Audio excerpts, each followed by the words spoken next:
فرهانم، به چنل یوتیوب من خوش اومدید. تو این قسمت من میخوام در مورد حادثه چرنوبیل صحبت کنم. حادثه‌ای که 26 آوریل سال 1986 اتفاق افتاد و متاسفانه مردم شهر رو و زندگی ها رو و بقیه افرادی که تو اون شهر زندگی میکردن رو تحت تاثیر قرار داد. مردم خیلی ها مردن، خیلی ها دچار بیماری ها و مشکلات دیگه شدن و بعد از 40 دهه ما میخوایم 2 سوال اساسی رو در مورد این حادثه از خودمون بپرسیم. حادثه چرنوبیل حادثه‌ای بوده که در شهر پریپیات اتفاق افتاده که یکی از راکتورهای هسته‌ای نیروگاه متاسفانه منفجر میشه و سریالش هم ساختن، اگه بخواستیم میتونیم ببینیم. و با منفجر شدن این راکتور هسته‌ای پرتوهای رادیو اکتیو تو شهر پخش میشه و مردم رو درگیر خودش میکنه. یک سریا با مواد غذایی که میخوردن اون یود رادیواکتیو رو دریافت میکردن، یک سری ها مستقیم تحت پرتو رادیواکتیو قرار گرفتن. حالا تو این حادثه چرنوبیل 2 سوال مطرح میشه.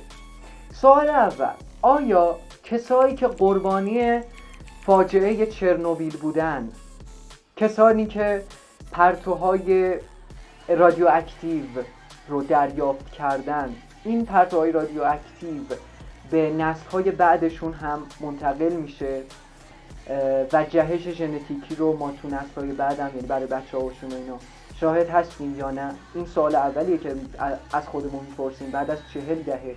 و سوال دوم این، چه بیماری اصلی کسانی که تحت اشعه رادیواکتیو قرار گرفتن یا پرتوهای رادیواکتیو قرار گرفتن رو تهدید میکنه و چگونه این اتفاق میفته؟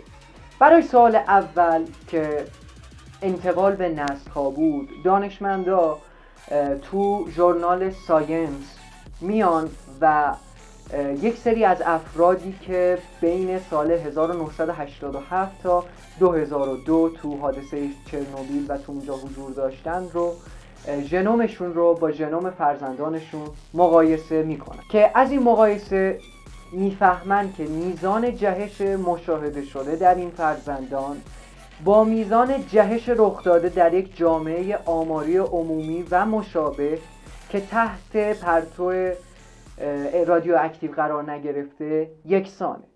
و خب این خبر خوبیه، ما میتونیم از این نتیجه بگیریم که به نسل بعد منتقل نمیشه و جهش ژنتیکی جدیدی رو شاهدش نیستیم.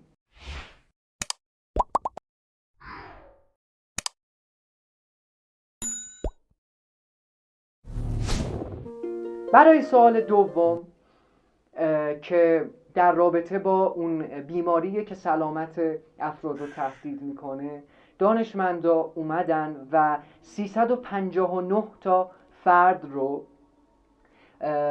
فردی که تحت اشعه رادیواکتیو بودن یا اشعه رادیواکتیو رو به صورت یود تو مواد غذایشون دریافت کرده بودن، با 81 فرد معمولی مقایسه میکنن و متوجه میشن که رادیواکتیو میتونه ساختار دی ان ای رو تغییر بده. یعنی چی؟ یعنی رشته های دی ان ای رو پاره میکنه و وقتی که رشته های دی ان ای پاره بشه، یا به زبون دیگه میشه گفتش که اون پیوندهای شیمیایی که تو دی ان ای وجود داره رو میشکنه و وقتی که این اتفاق بیفته، بزرگترین بیماری که افرادی که رادیواکتیو تو بدنشون بوده رو تهدید میکنه بیماری نیست جز بیماری سرطان تیروئید.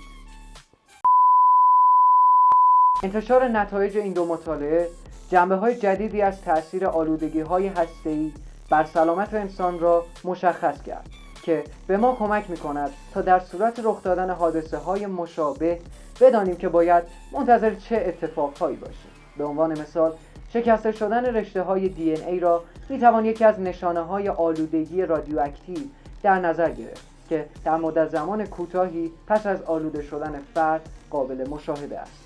از طرف دیگر، مطالعه نخست نشان می‌دهد که احتمالاً برخی از جهش‌های ژنتیکی ناشی از پرتوزایی به نسل‌های بعد انتقال نخواهد یافت و خطر ابتلا به سرطان تنها برای نسلی وجود دارد که مستقیم در معرض آلودگی بودند. یادتون نره که چنل من رو سابسکرایب کنید